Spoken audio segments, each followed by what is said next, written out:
Good evening, folks. Welcome back to the channel. It's great to see you. It always is. I hope you're doing well.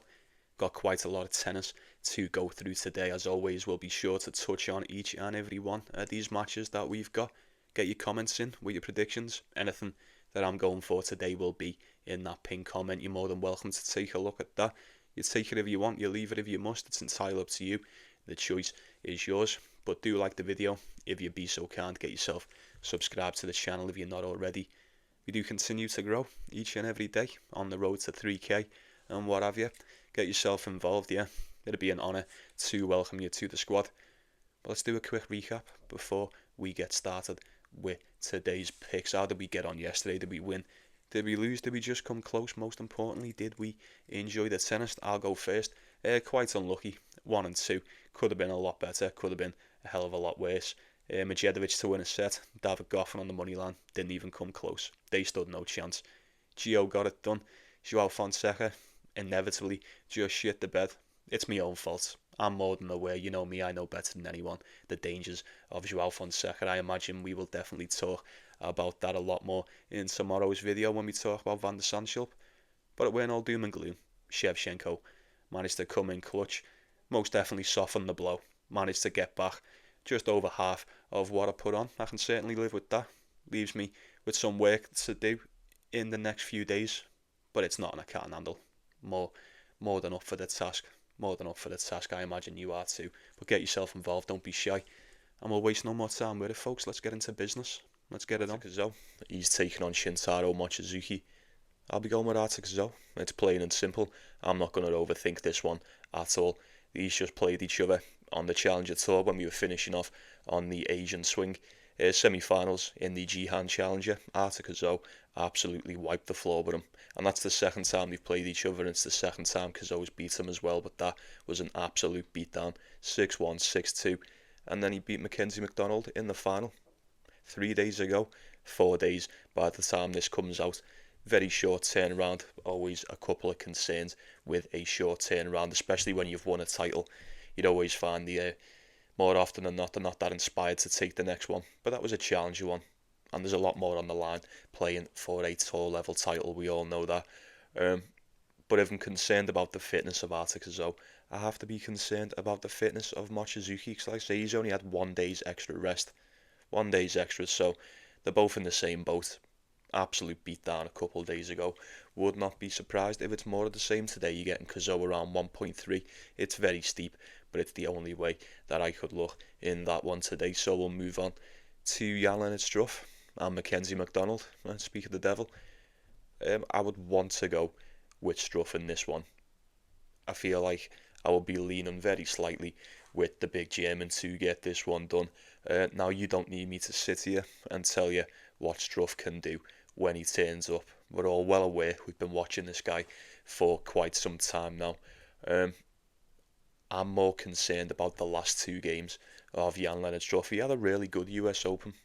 Ain't really seen much from him prior to that. Centre, he kind of came back into, I won't say form, but came back into himself towards the end of the clay. Qualifying for US Open, won all 3 games, and then he won 3 in a row in the US Open until he played Djokovic in the round of 16. He beat Nishioka after that, and then he dropped down to the Challenger Tour. He didn't go over to the Asian swing.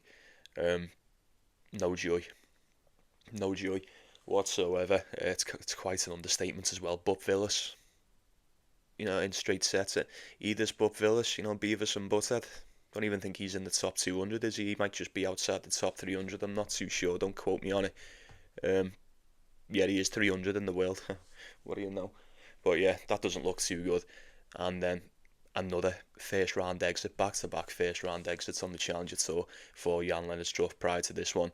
The other one was to the Greek one, Stefanos. I just say this, Sakellaridis, is it something like that? Yeah, I'm not going to nail myself to a cross trying to pronounce that. But you know what I mean. It's not looking good. Mcdonald, like we just said, did get to the final on the Challenger Tour, although the level of opponent may seem to be night and day. He's in form. He's in decent form. He's got a lot of momentum coming into this. Like I said, with Cazaux and Mochizuki, bit of a quick turnaround coming into the tournament in Kazakhstan after just playing to the final We'll see how he's looking on the day. Now, these have played each other once before, fairly recently too, and it was in the US Open this year.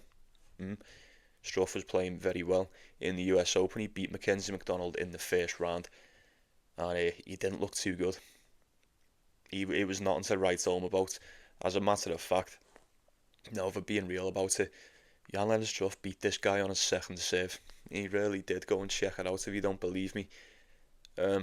Dropped the first set, took a tiebreaker in the second, and then a 6-3 and another 6-3 in the third and fourth. He's already proven to me fairly recently too that he can get past the likes of Mcdonald when he's not looking the greatest. All he needs to do is save. And there's not a lot you can do about that. Will Mcdonald have enough to, one, hang in there against the service power and the service games of Jan-Lennart Struff, and two, be able to take advantage of any dips? And I imagine there may be one or two dips from Jan-Lennart Struff. Like I said, them two performances on the Challenger Tour, very concerning indeed. 1.6 is that? See, that's very tempting. That is very tempting indeed. 1.6. Looks like people are taking it as well. If you're going to go, you might have to go now on Jan-Lennart Struff.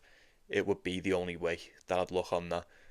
I don't think it'd be an official play. I don't know if I could trust them with a bit of cash today or not. But as far as the prediction goes, it would be Struff to get that one done. So we'll move on to Gabe Diallo and James Duckworth. To Gabe Diallo win. I'll accept nothing less than a Gabe Diallo win today, folks. 1.15. Ridiculous prices. What is that? It's like boxing prices, this, innit? Yeah, it is what it is. 1.15 for the Canadian. Kind of makes sense. They've played each other once before, back in 2022. You know, it doesn't mean... Well, it doesn't mean anything. I was going to say it doesn't mean much. Doesn't mean fuck all coming into this one today. Diallo did beat him 6-3 and a tie break for those that care. That was qualifying for Montreal. Is James Duckworth going to turn up and beat Gabe Diallo today? He shouldn't. He shouldn't do. Now, he has had to come through qualifying. He looked okay in qualifying. One of his opponents had to pull out, and then he beat Mikhail Kukushkin, who's about 70 years old at this point, and I'm only joking. The game against Ugo Blanchette, good performance. He looked solid enough. More so, Ugo Blanchette just didn't have an answer. That was one of them performances. I don't like to take anything away from the person who won. In this case, James Duckworth, but it was just one of them performances where your opponent makes you look 10 times better than what you actually are. And if you look at the rankings as well, they are ranked very, very close to one another. 150 for the Frenchman, and then Duckworth sitting around 130, I want to say, 138, so call it 140. Very close indeed, but it was anything but close on the day. And as for Gabe Diallo, who did they give him? Fucking Amir Omarkhanov. He sounds like he should be in the UFC. He sounds like he should be 10-0 in the UFC. You know, he's 17 as well. But I'm not going to shit on the kid. He's 17. I didn't give him much of a chance, if any chance at all, against Gabe Diallo. And, you know, Gabe Diallo didn't give him much of a chance either, to be fair. 6-3 and a 6-1. It's a bit of a welcome to the tour moment for the youngster there. We'll keep an eye on him. Plenty of time to grow. We'll see how he gets on. But I'm not going to kiss the arse of Gabe Diallo for taking out that kid. Absolutely not. And at 1.15, you best I'd win this game. Simple as that. I'm not even going to sit here and just force myself back into a corner. Well, back myself into a corner, rather, with a Duckworth on the spread here. Because it's the only way to look. Absolutely not. No. I'm starting to overthink it. There's no way, there's no business to be done with that. Gabe Diallo has to win. You're being forced to do something with James Duckworth, providing you feel the need to do something with that match, but there's loads of games on today, you ain't got to bother with that one. Gabe Diallo should be getting it done. It's going to be Zhukayev. He's taking on Alex Michelsen. It could be an interesting match. I'm actually quite looking forward to watching this one. I don't really know why. Getting Zhukayev as quite a big dog, a home dog as well. He is playing at home. He'll have the crowd on his side. Call it 2.8 for the Kazakh. It ain't been looking good for Zhukayev as of late. You're talking 4 wins of his last 10. since the US Open, well, since failing to qualify for the US Open, he's won just the one game. That was the Colton Smith in qualifying for Shanghai. Tristan Schoolcate's beat him, Spazzeri's done him, Basilashvili, and then more along the way. Looking at that alone, on paper, at first glance I looked at this and went, you know what, it's probably Alex Michelsen. These are matches that he probably should be winning. You know, it's not crazy to assume that, especially given the ranking and whatnot. But he's struggling as well. He is really struggling, man. I can't remember the last time I seen him win a game. As a matter of fact, I'll tell you when it was. It was Cincinnati against Corrington Moutet, and he just about got that done. Ever since that, he is on a 5-game losing streak. Holger Rune, Komisanya, Mensah, Ethan Quinn, Artur Rinderknech. Yeah, that's it. It ain't looking too great for Alex Michelsen either. You know, this guy's bang out of form. Zhukayev, I won't even say he was in form to begin with, if I'm being honest with you. I think the only thing he's got going for him today will be that home court advantage. 8-7 indoors, 11-12 on the hard court for Zhukayev, 14-13 for Michelsen, 0-2 on the indoor court. Yeah, I don't think it's as cut and dry as Michelsen turns up and beats him, although the past couple of Americans have managed to do so. Like I say, Basilashvili, straight sets, Spazzeri, straight sets. He did beat Colton Smith. Maybe he evens it out and goes 2 for 2 on the Americans today. I'm not too sure. You get an Alex Michelsen around 1.4, 1.5. It's going up as well. This opened around 1.35. Quite a bit of dough coming in on Zhukayev. Now, the only thing, well, the final thing that's putting me off this is if you can't make a decision, Zhukayev done really good here last season. I remember it. Got to the quarterfinals. It seems to me that if we're going to get anything out of this guy, it's going to be this week in this very tournament. Because he's done fuck all season. You know, he really has. But people are fancying a bit of him. People quite clearly fancy a piece of Bebet Zhukayev today, 2.8 to 2.7. Probably couldn't talk it off. It's not a bad dog shout. It's really not. Would I be surprised to see Alex Michelsen turn up, look very uninspired to get this one done? I mean, look, this season's done, innit? Season's done for pretty much everyone now. I mean, you're just playing for money here, aren't you, surely? Playing for money or pride. Don't know how much Alex Michelsen wants it. I really don't. At 1.45, I imagine that would be a very tempting parlay piece. Wouldn't mind doing something with Zhukayev on the spread. Maybe just for the set. You know, the way Alex Michelsen's been playing, I couldn't talk it off Zhukayev just for the one set. He may just turn up and win the match. You never know. You never know. Just couldn't get there at 1.4 for the Americans today, unfortunately. So I think Zhukayev for the set, Zhukayev on the spread. Maybe he can emulate or at least somewhat replicate what he done last season, or at least get there roundabout. I think it may be just enough to do a bit of damage to Alex Michelsen, who, like I said, is bang out of form at the moment. So we'll keep an eye on that one. And we'll move on to Dinky and Flavio Cobolli. Good old Dinky, eh? Lucky loser yet again on the ATP Tour. We've got another lucky loser turning up and making it further into the main draw. And it's Dinky this time. I'm all for it. I'm all for it. Now, on paper, Flavio Cobolli probably shouldn't be losing this game. I would like to think Flavio Cobolli has got this in the bag. He hasn't been too good as of late. We'll give him that. He's currently sitting on 4 wins of his last 10. This is going back to Toronto. He did get to the round of 16 in Toronto as well. It's just cut off after the 3rd round. Shelton's beat him. That man's beat him. Musetti, Fonseca. Fonseca, man. That fucking shit the bed. That's not. We'll talk about that more tomorrow. Lerner Tien, Jami Munar. 2-game losing streak, both in straight sets as well, to Tien and Jami Munar. He's beat Jensen Brooksby, Francesco Passero, Fabian Marozsan, and Andrei Rublev. That is it. I say that's it. It's more than others, but you know what I mean.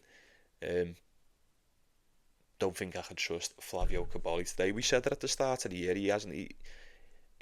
He's not saying too much on the hard court. He was never really about it on the hard court. We come over to the clay. That sort of revived him. He was okay. Well, he was decent on the grass. And now we've come back to the hard court. And it just seems to be business as usual. It seems to be the same old shit, doesn't it? He just ain't that good on it. Maybe, it's okay. It's okay to admit it. Maybe he's just not that good on the hard court. well, I don't want to say he's not that good on the hard court, but whatever he can do on the clay and the grass certainly does not translate over to the surface. That is a fact. As for Dinky, you know, if you're going to get anything from this guy, it's going to be on the hard court, innit? You know, I know we have our words about Dinky, you know, it's like, so some people think I don't like this guy. It's actually the opposite. You know, you don't get a nickname from me if I don't like it. It's as simple as that. I've got a lot of time for Rinky Hijikata. I always want to see him win. It just it got to a point over the past season or two where it was somewhat of an automatic fade. You know, at least when we were off the hard court anyway. But even when we were on the hard court, it was kind of easy for me to go against this guy. But that's neither here nor there. Like I said, shouldn't even be here. Shouldn't even be here. Gets a lucky loser spot, comes in and takes out Timothy Skatov. One of the home favourites. I don't think he was a favourite. I think it was split down the middle, but most definitely had the home crowd advantage in that. I don't know how Flavio Cobolli's going to do.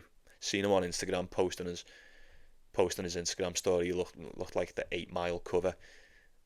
Looked like he meant business. He really did.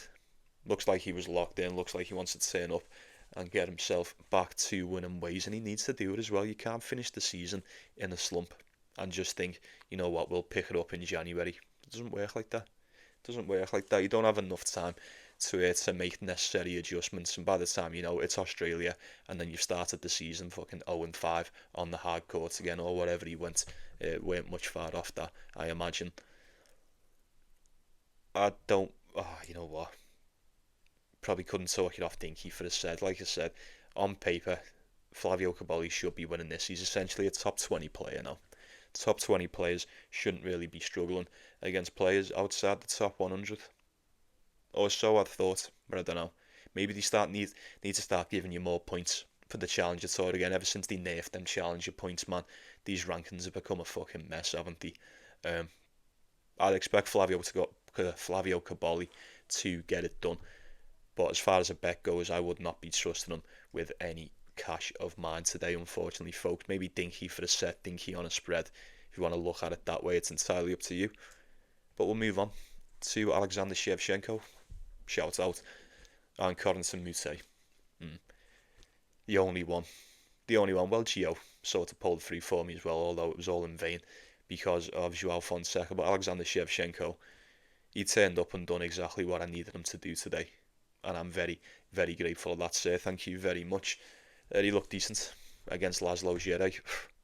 I mean, come on. I mean, who are we kidding? What are we even saying? What are we even saying? Djere has been in the mud. 2 tiebreakers as well. I mean, was it as decent? I thought he looked good. I watched that game. He looked alright. Took a bit of a dip. And then when he did take a bit of a dip, that second serve was just getting terrorised, which is always going to be a concern. Now, coming up against Moutet, he ain't exactly going to be there trying to blast it off the court with power. You know, he's kind of lacking in that power department, but what he lacks in power, he most definitely makes up for everything else, doesn't he? And sometimes when you've played Corentin Moutet, I imagine you're coming away from it thinking, I'd have probably played someone who's just going to try and serve bot me. I'd rather have come up against the power than the trickery and the fuckery of the Frenchman. These played each other 3 times before. Corentin Moutet has won every single one. Twice last year, once on the clay, once on the hard court, and then first time out was on the clay in 2022. I think Shevchenko prefers the clay, and Moutet can just bully him on that. And I don't know who prefers the hard court. Neither one probably. I'd probably say Moutet's a little bit more trustworthy, if that. Maybe not. Shevchenko's been a bit more better this season. 19 and 16. No, sorry. I'm looking at the clay. I'm looking at the clay ones there. Sorry, hardcore 10 and 12 from Shevchenko, 15 and 12 from Moutet. I was correct the first time. Been a bit better. Head to head speaks volumes. 1-0s, 2-0s here and there don't. But when you start getting into the 3s and 4s, these kind of mean something. They really do. And a fairly recent one. I mean, this time last year, 6-4, 7-5 in qualifying. I think Moutet, he's shown a true maturity within his game this season, and I know it's true because I found myself taking Moutet on bets a hell of a lot more this season than what I ever have done. I swore about 2 or 3 years ago, him and Hugo Gaston, never again. And I'm still at that point with Hugo Gaston, but I've most definitely I've went back with Moutet. I'm back there with him. He's great. I love watching him. I'd probably go as far to say he's probably one of the more gifted tennis players out of the entire roster. I'm not even joking. Not even joking with you. I think he beats Alexander Shevchenko today. The match against Bernard Tomic, you'll look at it and go, you know what, 6-1 in the tiebreak. Good performance. What was he doing in that first set? How long were those games dragging on for?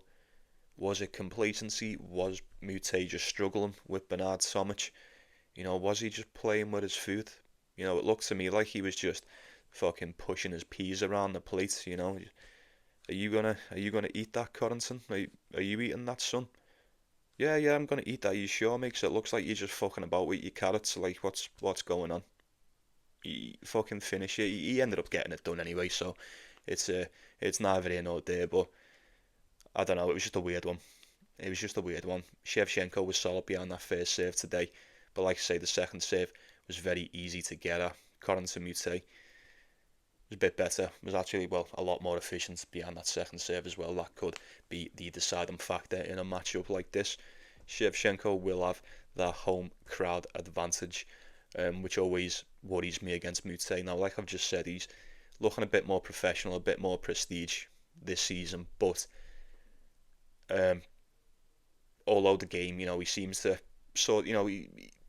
he's got a grip of the mental game a lot more. I don't see him losing his shit as much as I used to. It was like every other tournament you'd see him. He was just as bad as Rublev. He was one of them. You'd see compilations on YouTube of Moutet being a clown and whatever. I ain't seen that for quite some time. This is a prime spot for Moutet. If things start going slightly pear-shaped, not exactly how he wants it to go, that crowd start getting on his nerves, he may slip back into his old ways. People can change, but people don't really change. All it takes is one thing, man. And I can see it, I really can. And I'm not too sure how Moutet is going to react to that. Especially, so we haven't seen it for a while. You see it every now and then. He'll be smashing his rackets, he'll be arguing with the umpire, he'll be arguing with someone in the crowd, he'll be pulling medical timeouts. I don't know. I hope I'm wrong, but it shall remain to be seen. I would lean towards Moutet getting that one done ever so slightly. And then the last one for Kazakhstan is going to be Binach and Fabian Marozsan. I'll be going with Brandon Nakashima. Absolutely. Now, both of these look really good.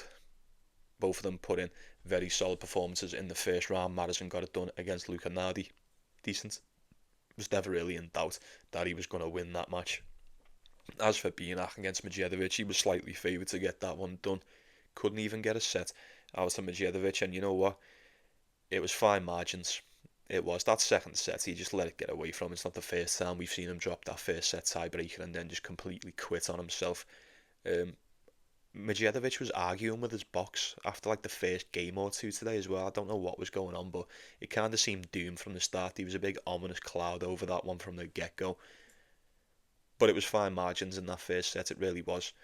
Medjedovic turned up, he served well, and Binach plays very well within the fine margins. It always is. It just took one point to decide it in that tiebreak, and it went the way of Binach. And then he managed to stay strong, hold fast, and then just took him out in the second. What was that, like 6-2, something like that? Yeah, 6-2. Don't know how much I can take away from that other than Brandon Nakashima turned up and done exactly what was needed. Served well, he just played fantastic. He was untouchable on them service games. Pretty much untouchable. Even give Medjedovic all the chances he wants in that second set. Give him 3 break points, love 40, and then snatch them all back. Advantage, give me the game. See you later. I just think he's a bit more trustworthy than a Fabian Marozsan, although Fabian Marozsan looked good. Like I've just said, Brandon Nakashima, it tends to be fine margins. Doesn't really matter who he's playing. He'll turn up, he'll pummel people who he's well better than. And even when you don't expect him to win, or when you know it's going to be a close one, fine margins, the finest of margins, one would say. But I don't think fine margins exist with Fabian Marozsan, folks. I really don't. I wouldn't say that to be the case with Fabian Marozsan whatsoever. As far as the consistency goes, I would have to side with the American. Call it 1.65, nearly 1.7. I don't mind that. I can get that on the exchange at 1.7. That may be an ideal little single for me. I don't know if it's pinned, it's pinned. If it's not, it's not. But 19 and 14 on the hard court this year, 13 and 12 from Fabian Marozsan, 1 and 1 indoors from Nakashima, 2 and 1 from Marozsan, that's right. 12 and 8 last year indoors from Binak. I just think his game suits the surface a lot more. I think Fabian Marozsan does a bit more of the damage on the clay. Maybe not as of late, but I've always thought his game suits those quicker clay surfaces a little bit more than the hard court. It shall remain to be seen. I think Binak looked too good to deny against Medjedovic, so it'd be the American or not in that one. Kovacevic and Ugo Carabelli. I feel like I would have to side with Kovacevic in this one. I don't like it, but I would have to side with the American in this, with it being the hard court. Although he's went 13 and 14 on the surface, he has went 12 and 3 on the indoor court. Went to the final in Montpellier in February, and then got himself a title to start the year off as well on the Challenger Tour. Things were looking very bright for Kovacevic at the start of the season, to say the least. As for Ugo Carabelli, 5 and 9 on the surface, hasn't played a game in his life, barely, on the indoor court. He went 1 and 1 in 2020, that's it. And he's been playing for 10 years, that's right. So maybe it's just Kovacevic and then we forget about it. I don't know. I wish it was as easy as that. I wish it was as cut and dry, just so I could do that. You can get him at 1.4. It was 1.3. It's now 1.4. Bit of cash coming in on the Argentine. Quite a lot of cash coming in on Ugo Carabelli, and I kind of expected it. I kind of expected it in a spot like this. Kovacevic is in the mud. This guy is in the mud at the moment. I'm just going to say it for old time's sake. Are we going to get Los Cabos? Are we going to get Los Cabo Kovacevic in this one? Probably not. Probably not. I doubt we're ever going to get Cabo Kovacevic again. He's won 2 games of his last 10. As a matter of fact, he's won 2 games since Los Cabo. That's right. A very close one to Quinton Halys in Washington right after, and then a straight set win to Filip Mislic in the Winston-Salem. That's right. Big foes done him. Tristan Boyer, Medjedovic, Kekmanovic, Wong, Roya, Vukic, Shang. It's not looking good. It's not looking good. So I don't know why you would trust them at 1.3 today. Absolutely not. Ugo Carabelli, I don't go anywhere near this guy on the hard court. His last win was against Terence Satman. That was because Terence Satman had a panic attack after about 4 or 5 games in that one, and then won to Nishikori in Cincinnati. And then you're going back to when we were in Croatia on the clay. Like, the thing is with these clay court specialists, like I always say, more so with the Argentinians, there's loads of them, they will get the occasional win on the hard court. They won't go the whole season just not winning any. They won't. And the way it's going with Kovacevic as well, would I be that surprised if he turns up and just shits the bed today? Probably not. Probably not. Given what I've seen earlier on in the season on the indoor surface, I would have to go with him as far as the prediction goes, but I would be very, very careful about trusting Kovacevic in this one today. Maybe anyone, Carabelli on the spread, any takers for that? I don't know. I wouldn't pick that with a lot of conviction. Like I say, I'd approach it with severe caution if you were touching that one. And then we've got Jesper de Jong, Martin Fuscovics. Could be a decent game. On paper, I think this has all the potential to be a very interesting game. You're getting Fuscovics around 1.6. Makes sense. I kind of expected him to be a slight favourite in this one. Now, I can't remember when I said it. I think it was against, was it Mensah? When de Jong played Mensah. Excuse me. This would kind of have to be a de Jong or nothing sort of spot for me. I think it's de Jong or nothing. If this is going to be a match where it comes down to stamina, who's fitter, who's got more in the bag, I would have to side with the Dutchman. I really would. Martin Fuscovics on a 2-game losing streak. Now, he's been really good on the hard court this season. He's been fantastic, to say the least. 18 and 6 on the surface, 1 and 1 indoors. Jesper de Jong just 8 and 7 on the hard court, 3 and 2 indoors. Nowhere near as good as Fuscovics. I don't need to tell you that. Now, Martin Fuscovics did take that title in the Winston-Salem. He's a bit streaky, and he took that title. Went on a 3-game losing streak after that. Went on a 3-game winning streak after the losing streak. Filip Mislic, Arnaldi, big foe. 2 of them were qualifying for Tokyo. And then a 2-game losing streak, one to Binak in the round of 16 in Tokyo.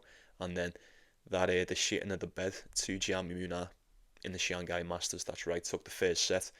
And then, like I said, If you start grinding on this guy, if you're going to grind on this guy and start putting it on him, he gets worse and worse. He really does. It starts to take a toll on him. Jamie Munar put that into effect perfectly in the first round. Dropped the first set, took the second one 7-5, and then done him 6-1 in the third. That will always concern me against someone like Jesper de Jong, I always say. Although he may not be the most prolific on the hard court, he doesn't go away. He does not go away. And just when you look at the odds and you think, you know what, it's got to be Martin Fuscovics, Jesper de Jong will turn up and make you think twice about that. He always does. He always does. We said it about Mensah. I've kind of got the same feeling about this one today. If things start going pear-shaped for Martin Fuscovics, you know, if he's got to dig deep, I don't know if he's ready to go to war with the likes of a Jesper de Jong today. It may not even get that far. It may not get that far. If he can find all his shots, he may be alright. He may be more than alright. Martin Fuscovics at 1.6 might be a bit of a steal in hindsight. I just couldn't trust it. I couldn't trust it. It seems too easy. It really does. Jesper de Jong for a set. Anyone? Maybe. I don't know. I think Martin Fuscovics has never had any joy whatsoever on these courts over in Sweden, and Jesper de Jong has never played on these courts in Sweden, so that always makes it a bit more interesting. You pay your money, you take your choice, and you pick your poison. I'd probably just slide one in for de Jong for the set. I don't know. This could go either way. It really could. I don't mind Fuscovics at 1.6. I really don't. Could I get there? Maybe, maybe not. I don't know. I'd lean towards an over. I'd lean towards an over and something like that. Maybe de Jong for a set. Or look, I was going to say de Jong on the spread, but it probably wouldn't even be worth it. You may as well just take him straight up. So we'll move on to Arthur Fery and Lorenzo Sonego. I'd probably sit here and make an argument for me boy in this one. I'd love to see Arthur Fery win this. I'd love nothing more than to see him take this one. Do I think he's going to do it? I think he stands a very good chance. I really do. You're getting Sonego around 1.7. And it's quite a bit of cash coming in as well. Now, we opened up around 1.4. Now it's sitting at 1.8 and it went all the way back down to 1.65. So, I'll be honest with you, I haven't got a fucking clue what's going on with that. But I do know this. I won't be having a piece of Lorenzo Sonego today. Absolutely not. Absolutely not. We mentioned this in the previous video about some of these Challenger Tour players that are more than capable of making this step up. I do believe ever since they nerfed them Challenger points, like I said before earlier on the video, some of these rankings are all over the place. I feel like if you got more points for Challengers, it'd make it a lot more interesting, and I feel like we'd have a bit of a better idea of where we stand with some of these players, because Arthur Fery's not even in the top 200. Lorenzo Sonego is in the top 50, and yeah, the odds are so close. It's nearly like 1.75 for Sonego. Nearly. Maybe not that close just yet, but it could be. It has been. 2.3, 2.2 for Arthur Fery, when the difference in level should be quite a lot. That's telling me a lot. It really is. I, for one, believe Arthur Fery has all but conquered that Challenger Tour. He seems, for the most part, too good for the majority of them. He's only lost 8 games all year. 33 wins, 8 losses, 14-3 on the hard court, 14-3 indoors, 4-2 on the grass. Fantastic. Absolutely fantastic. Now, like I've just said, it seems to me like he's more than ready to make that step up. We've seen him in and around the main draw a couple of times, hasn't had much success as of yet. But if you are going to make the step up, and I don't know whether he's ready just yet, but if you think you're ready, you're going to have to play the likes of Lorenzo Sonego. It's nothing to write home about. It doesn't exactly set the world alight with his game of tennis, but he's definitely there to be beaten. But if you're not about it, if complacency creeps in, Lorenzo Sonego could just turn up and save him off the court today. He really could. This just could be as easy as 1-2 and done for the Italian. But he's just so inconsistent, man. 11-14 on the surface, 1-2 indoors. Never really does much indoors either. On paper, going off the momentum or whatnot, like I said, the level of opponent that these two usually face are night and day. So there is that always. But given the form of Arthur Fery, given the momentum coming into this, lost 2 games in his last 10. Just seems to be going on run after run after run. Lorenzo Sonego will inevitably be quite a step up in opponents and especially in ranking of opponent, but I'd say he's more than capable of getting it done. I'd like to believe he's more than capable of getting it done. Maybe I just want him to get it done. I'm not too sure. I'd expect Lorenzo Sonego to be a bit of a heavier favourite than what he is today. Wouldn't mind Arthur Fery for a set. Maybe just take him as a dog. I don't know. Who knows? Who knows what? How inspired is Lorenzo Sonego going to be to go all out in this one? His season's done, and his season's been done since January, if you ask me. No, I'm only joking, but yeah, not too sure what version of Sonego we're going to get, because I'm never certain what version we're going to get. Like I say, Mr. 50-50 turns up, and you've just got to roll a dice. These games with Sonego always do seem like a 50-50 to me, regardless of who he's playing. And since he's at 1.65, I would have to lean with Arthur Fery. Look at me, Arthur Fery. That's because we're dealing with the French people all the time. Arthur Fery to get this one done. 2.2. It's a slight dog. It's a slight dog. I expected it to be more. I don't mind it. I think he could turn up and put one on Sonego today. We shall wait and see. Korda and Kamil Majchrzak. I'll be going with Sebastian Korda. I'm not going to overthink this one too much. These played each other in the Winston-Salem, and Majchrzak did take a tiebreak in the first set, and then Korda came back and beat him 6-3 and 6-4. That's right. We could be in for more of the same in this one. It depends what version of Kamil Majchrzak we get. I mean, it depends what version of Sebastian Korda we get as well. I'm kind of done with trusting this guy. Can't remember when it was, but there's been a few games as of late, and I found myself sleepwalking towards the idea of, you know what, I'll just see Sebastian Korda next season.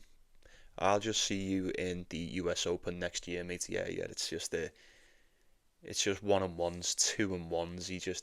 He can barely string together a run of wins. He's not playing nowhere near as good as what we know he can do. That's for certain. And he's had all season to do it as well. It's had all season. It's the 15th of October right now.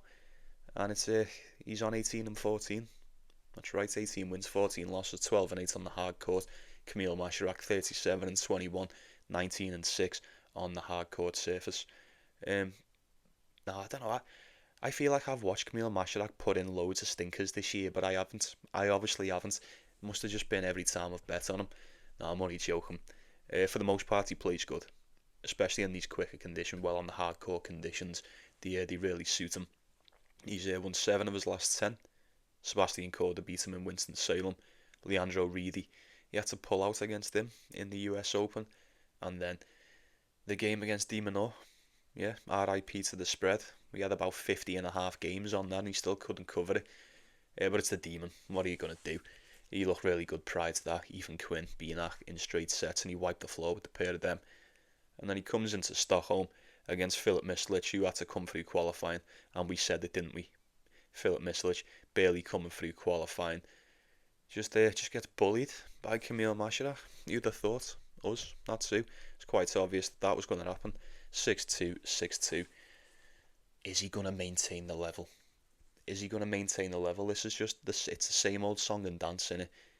Kamil Majchrzak played fantastic against Filip Mislic, against Filip shit the bed. Now he's got to play Sebastian shit the bed. Can Kamil shit the bed maintain the level that he managed to perform at against Filip Mislic? Perhaps. It's all reliant on that, innit? It really is. Because if he turns up and does what he does against Filip Mislic, I think he stands a very good chance against Sebastian Korda. We gave him a tough time last time. He took a set. It could be a bit more convincing this time. It could be even harder. Sebastian Korda, I'll always stand by it. He's better than what the rankings suggest. He's just took a massive dip. And I'm kind of done with sitting here just waiting for Sebastian Korda to just turn back into what he was. Kind of done. Safe to say we ain't getting that this season anyway. It's going to be a 2026 thing if anything. The game against Popperum, it is what it is. He dropped the first set tiebreaker and come back and beat the shit out of him actually in the second and third. Doesn't mean much, but the win against Popperum probably holds a little bit more weight than the absolute beatdown of Filip Mislic.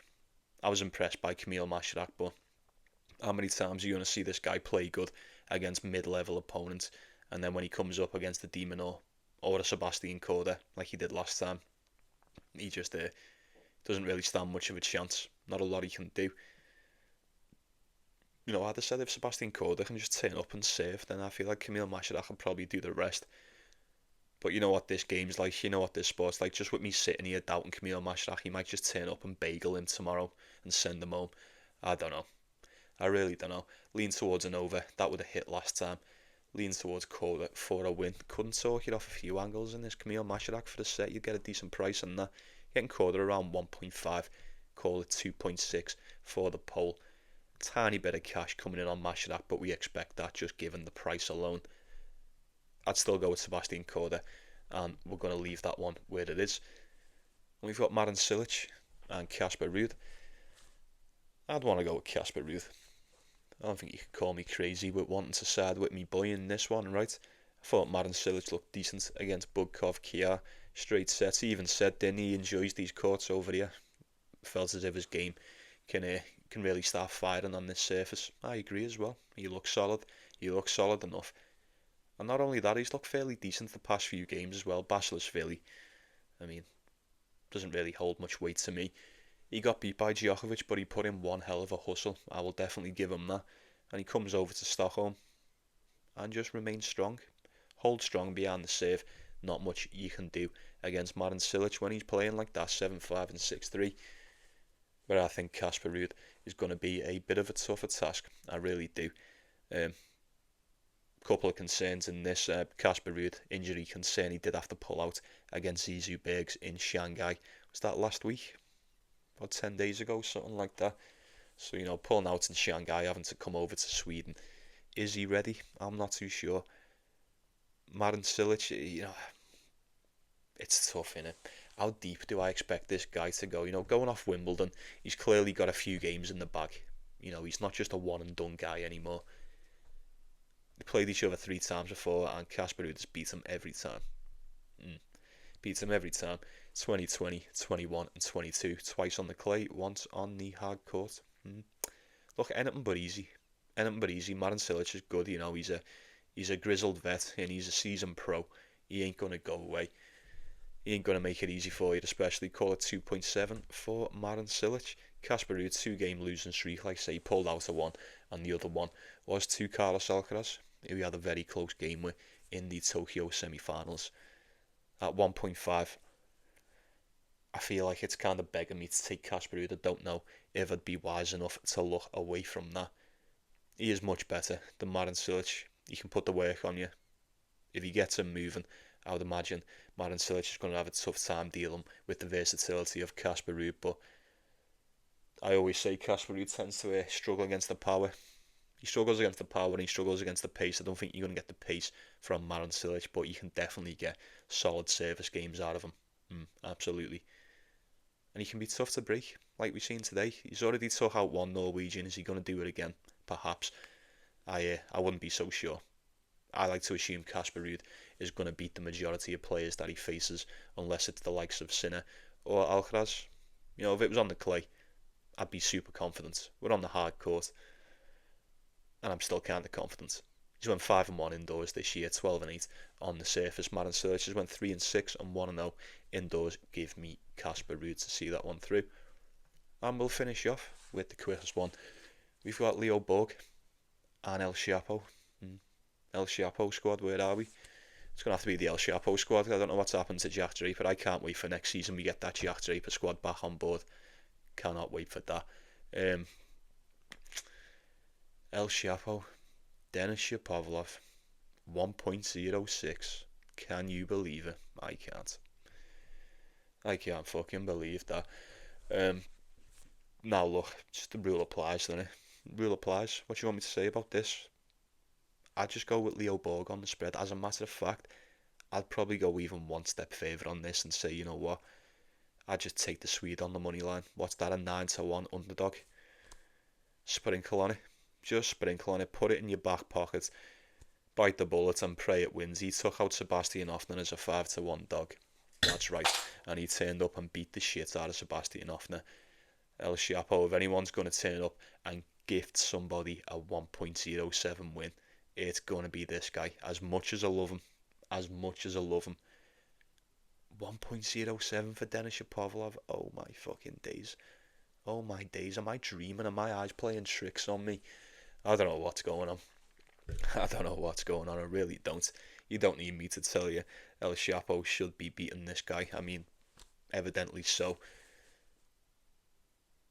But that's very tempting. This is one of the one-off times that I'm looking at a price, I'm looking at the matchup, and I can't look away from the price with the dog on this one, given the circumstances. I really can't.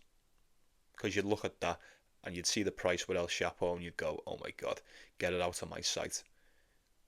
He loves to make it hard on himself. He really does. And look, as much as I probably don't want to admit it, El Shapo is just very 50-50, innit? He's such a 50-50 player. 40 and 11 on hard court, 2 and 5 on the clay, 1 and 3 on the grass. 5 and 0 indoors.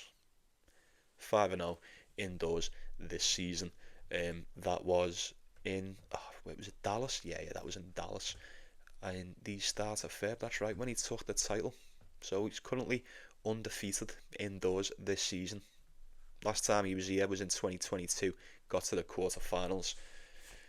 Is it going to be 6-0 for El Shapo? It should be. It shouldn't be a question. We shouldn't even be sitting here questioning it. But you know what I always say? If there's ever any doubt, then there's no doubt at all. And I've got a little bit of doubt with El Shapo today, as I always have. But Leo Borg, he put in a very solid performance against Sebastian Ofner. He may have something to prove today. I'd look at him on the spread. Bite the bullet, take him on the spread. 1.07 for El Shapo is absolute lunacy. Absolutely. Over in Belgium is going to be Quinten Halys and Nicolas Basilashvili. I would have to go with Basilashvili in this one. I would have to side with the Georgian. Couldn't go anywhere near Quinten Halys at the moment. Haven't went anywhere near him all year. Bang out of form. Hasn't even had any form. Formless. And remains formless as well. You know, I've got 2 wins in his last 10. This is going back to mid-July when we were in Cabo. He's beat Mcdonald in Shanghai the other week. And he beat Wang in Beijing in qualifiers that he didn't even qualify for because he had to pull out against Cazaux. You just can't go anywhere near him, to say the least. Basilashvili, for the most part, we see him reside on the Challenger Tour. More so, we've seen him in and around the main draw this season, qualifying a lot more for the main draw. He's a decent player, seasoned vet, been around the block more than enough. Come through qualifying for this as well, no surprise. You know, he beat someone, I don't even think this kid's got a ranking. He beat in the first round, and then he beat Pierre Hughes Herbert in the second round, took a 3rd set tiebreak. Now, you know, looking at it for what it is, if we remove everything we know, should we be sitting here debating whether someone who has to qualify for these tournaments and just about gets through qualifying for these tournaments is most definitely going to be taking out somebody that doesn't have to qualify for these tournaments? I don't know. I always like to think there's levels, but I don't think these rankings mean shit anymore. I don't, unless you're fighting for them finals at the end of the year. You could be 20th in the world, you could be 200th in the world. Doesn't really mean much. I think Basilashvili is playing a hell of a lot better this season. He's got a lot more momentum, a lot more form coming into this one. Like I say, doesn't really seem to do much on the main draw. Got to the quarterfinals in Chengdu before he bumped into Moutet 1-on-1 on Challenger. Come through qualifying for Shanghai. Marin Cilic sent him home, and then he's come through qualifying for this. Is Quinten Halys going to send this guy home? I don't know. The game against Pierre Hughes Herbert, like I say, it went to a 3rd set tiebreak, which is probably a little bit too close for comfort when it comes to qualifying. You're getting Basilashvili around 1.8. This guy's service games in qualifying has been untouchable. Barely winning a point. He was 1 or 2 games where Pierre Hughes Herbert got maybe a couple of points, but for the most part it's just 40 loves, 40 15s. You know, the service games have been on point. They really have. Quinten Halys, I just don't know what he's going to do, and I don't know what he's done all season. I don't know what he's going to bring today. I think he's just struggling with fitness. I really do. Whether it's injuries or what, it's not the ability. Because last season we seen Quinten Halys on fire. You know, he He plays some solid tennis, more so like indoors on the hard court as well. He can do some bits, he really can. These have played each other 4 times before, and Basilashvili's won 3 of them, that's right. He beat him this year over on the clay, and then you're going back to 2023 and what have you. Look, like I say, last season, this is what I was going to say then, 25-10, I remember it, indoor hardcore for Quinton Halys. This is his domain.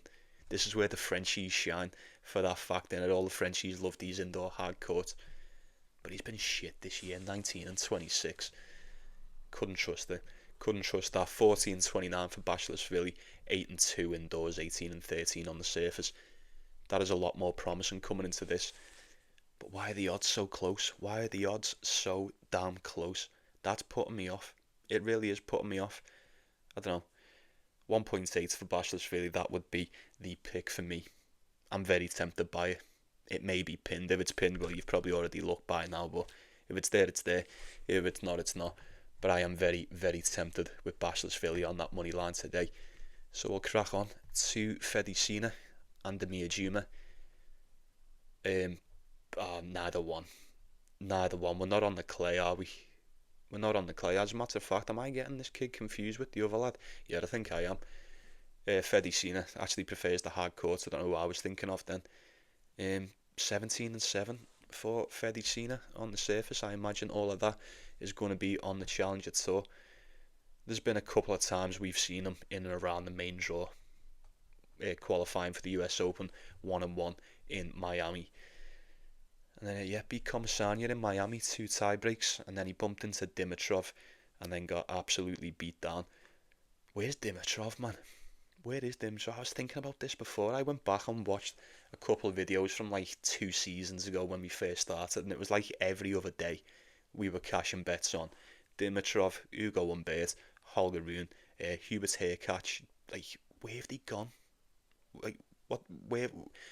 Where did all the good people go, as Jack Johnson says? I don't know, man. I do miss them. I really do. I miss them dearly. But that's neither here nor there. We've got Fery and he's taking on Damir Dzumhur. If this was on the clay, I'd be going for him in a heartbeat. But we're not on the clay. We're on the hard court. And Fery prefers it, and he doesn't. Damir Dzumhur's on a 4-game losing streak. Cena is on a 3-game losing streak. That's it. 3 out of his last 10 for the Italian, 2 out of the last 10 for Damir Dzumhur.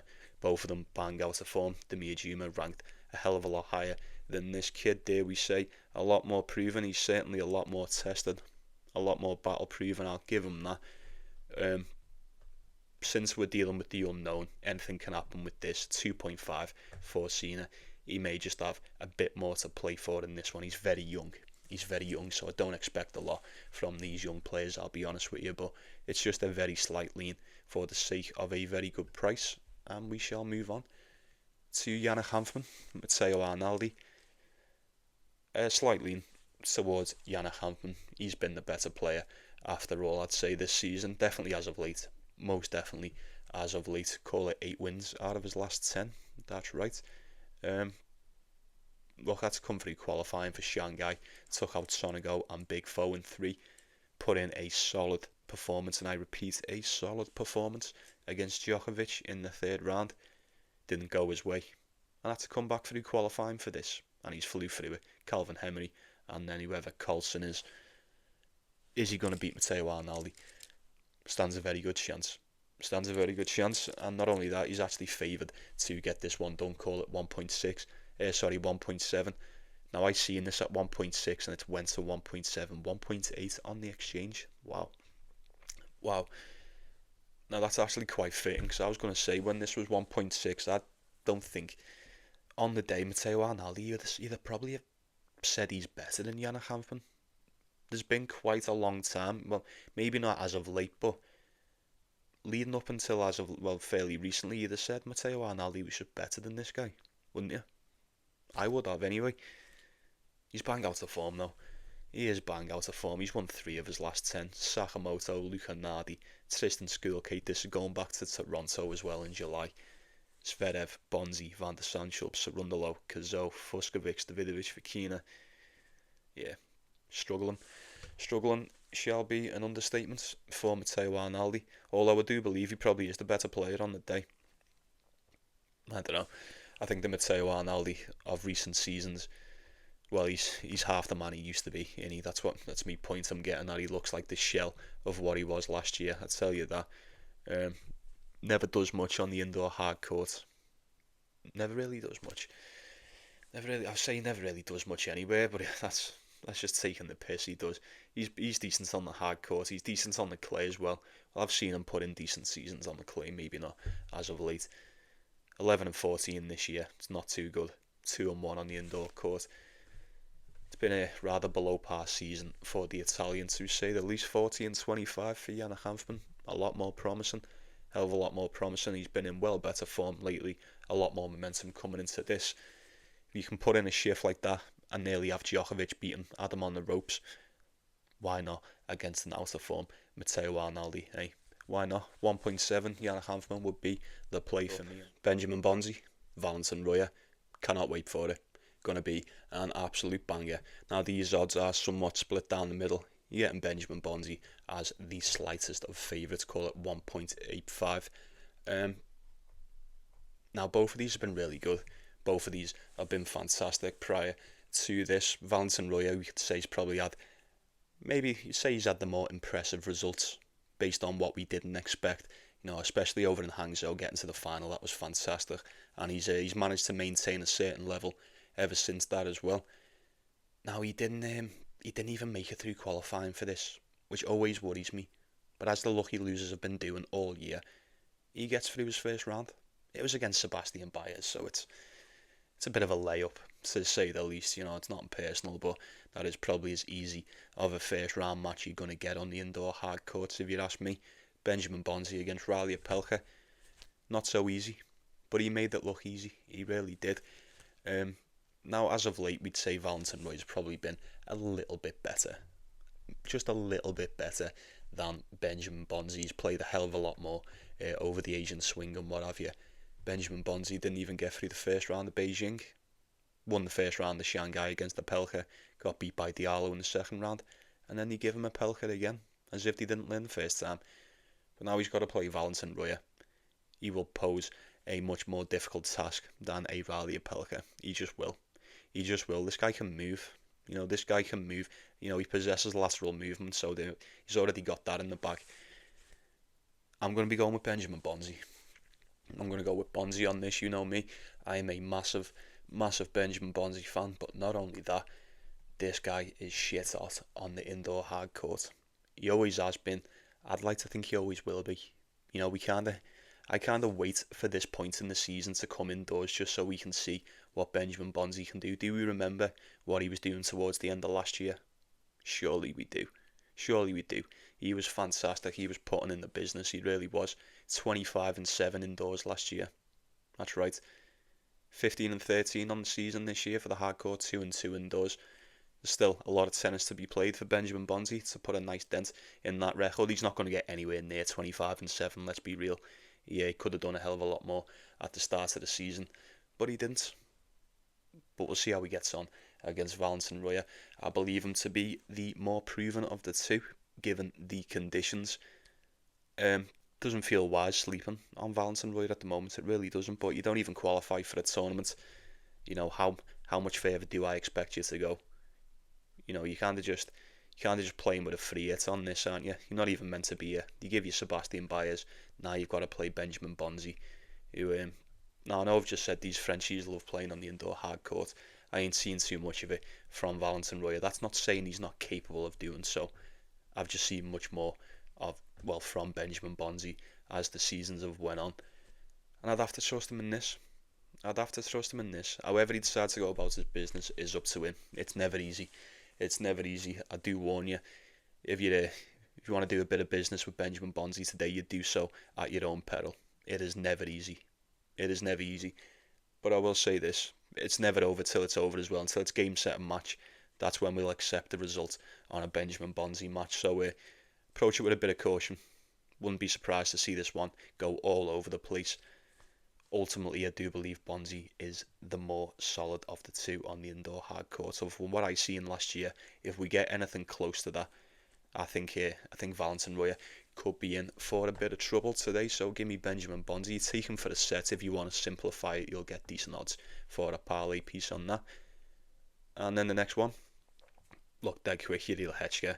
And then, still don't know how to say this kid's name. I just say this lad's first name is a Guile. Not Guile, is it? Not Giles, definitely not. I don't know. It's going to be Flemish or something in French, I don't know. Now Bailey, let's just call him that. And then, taking on Yuri Lehecka, you're getting Yuri Lehecka around 1.1. That's no business to be done, to say the least. This is going to be dead quick. It's going to be the dog on the spread if you're seeking a bit of value, unless you trust Yuri Lehecka with such a big spread, and I don't know if I do. He was fantastic last week over in Shanghai until he bumped into Rindenech. Not a lot you can do about that. Well, there was not a lot you could have done last week anyway. This guy's had to come through qualifying. He looked fairly decent. He's just beat Daniel Altmaier in 3. It is what it is. Now we are at that point in the tournament now where more often than not we see these qualifiers, and more importantly these dogs, they come through qualifying, they pull off somewhat of an upset according to the number in the first round, and you get them as a massive dog on a massive spread in the second round, and you go, you know what, I think it's very doable. And I feel like I've felt for this a good few times this season. They turn up, and the likes of Yuri Lehecka he'll just turn up and put the levels on this kid, and within an hour and 10 minutes we'll be sitting there going, you know what, 6-1, 6-2, probably should have seen that one coming. I don't know. You don't need me to sit here and tell you that Lehecka is much more proven. He's 17th in the world. This guy's barely in the top 50. We'll see how much the rankings mean today. Yuri Lehecka for the win. I don't know how you're going to bet that one. Collignon and Comasania. Getting Collignon around 1.4. I think he should be Comasania based on what I've seen against Zizou Bergs. Although Zizou Bergs just shot the bed in that one so bad. Am I surprised? Absolutely not. He's done that quite a lot this season. Quite a lot, if I'm being honest with you. He shot the first set away, and then he lost his serve instantly in the second, and then he left it until the very end, and he went, you know what, actually give me that serve back, give me that back, I fancy a tiebreaker. And he looked like he had a second wind, got to the tiebreaker, was up 4-1, ended up losing it 7-5. Fucking hell, honest to God, what is good, this ATP tour, for them, like, for the most part, like the top ranked opponents, they don't really suffer with it that much, but the majority of them, there's a serious mentality problem with these, and it's just nerves. There's a serious problem with nerves, man. They can play so good or they can play so shit, and then I don't know whether it's just consistency or what, but I think it's nerves with Zizou Bergs. This guy just seizes up, doesn't he? He put in all that work to come back just to give it to Collignon, so although it's a decent win, I can't take too much away from it. Same with Comasani against David Goffin. I'm not going to kiss your ass for beating David Goffin in straight sets. Absolutely not. Getting Collignon around 1.4. It seems this kid's money. It seems this kid might be money on the indoor hard courts, folks. 17-5 this year. 1-0 for Comasania. He looks like the real deal. Or he did today anyway. Super strong. He looked just like Zizou Bergs. I always say that nervous energy. 100 miles an hour. He just tried to wipe him off the court. He really did. I think Comasania might definitely play into that. He could most definitely play into his hands today. Comasania likes to get a bit over aggressive sometimes. I would have to say about Collignon. 1.4. After what he done to Zizou Bergs, like I say, doesn't hold a lot of weight. But the fact that he's such a big favourite in this does tell me a little bit of a tale. So give me Collignon to get that one done against Comasania. And then we'll wrap this shit up with Marcus Giron and Davidovich Fokina. Who knows? Who knows what's going to happen in this? Davidovich Fokina's beat him twice. They've only played each other twice, heads 2-0 to the Spaniard. Haven't seen each other in 2 years. The only time they played on the hard court was the US Open 2 years ago as well. Straight set for Davidovich Fokina. Now, if we're comparing the two of these for the season, it's been night and day, hasn't it? Really, 21-24 for Marcus Giron, and then 37-23 for Davidovich-Fokina, much better, 22-14 on the hard court. As for Marcus Giron, 12-14. Night and day. Like I said, now it's easy for me to look at this and go, you know what, it'd probably have to be Davidovich-Fokina. Kind of have to be Davidovich-Fokina. Marcus Giron has got a game in the bag, and he looked very good. He looked very good indeed against Moutet Bellucci. I mean, like, what are we even doing here? Like, what does that even mean? What does that even mean? I think I'd have a good go against Moutet Bellucci. You'd only have to put a ball back in the court and he'd just get pissed off and fucking shank it into the crowd, you know he would. This guy can't keep a ball in the court to save his life. So I'm not going to give Marcus Giron too much credit for a win against Moutet Bellucci. I do believe Davidovich-Fokina will be the real challenge. The real challenge. We'll see how he gets on. I do think Marcus Giron possesses that grindy style. He was on a 3-game losing streak prior to this. He does possess a grinding style. He does. And it's always the games where I think, nah, you're not going to win this. He turns up and he looks a hell of a lot better than what I thought he ever could. Davidovich-Fokina, I mean, I haven't seen him since Shanghai. Should have had enough time, plenty of time to get rested and get ready for this one. It's kind of all or nothing with Davidovich-Fokina. I feel like he's either winning in straight sets or he's losing in straight sets. You know, however he decides to go about his business is going to be entirely up to him. Based on the form, based on what we've seen this year, I would have to go with the Spaniard. I feel like I would have to go with a Spaniard, but I would never like to underestimate the how far a game in the bag can go, especially on a new surface. Although I imagine Davidovich-Fokina would have been here earlier on in the week getting ready for this match with the American. See how he gets on. He's never really troubled him in the past. Times do change, especially over 2 years. I think Davidovich-Fokina has been fantastic on the hard court this season. He's kind of tapered off the past few months, but not that long ago we were sitting here saying Davidovich-Fokina was the guy to beat. Absolutely. And I would kind of have to trust him. I don't know if I could trust him, but I would kind of expect him to get this one done against Marcus Giron today. But you let me know what you think in the comments. Very well, folks. That shall do us. Once again, it's another one in the bag. Thanks for stopping by. I appreciate you watching the show. You all mean a lot to me. I'm very grateful for each and every one of you. Make sure you like and subscribe before you go, and I'd appreciate that too. But very well then. I'll be seeing you around. You take it easy. Take care of yourselves. Take care of one another. Let me know what you're going for in the comments. Get yourself involved. Best of luck to you, however you decide to go about your business. Have yourself a good day. See you all tomorrow.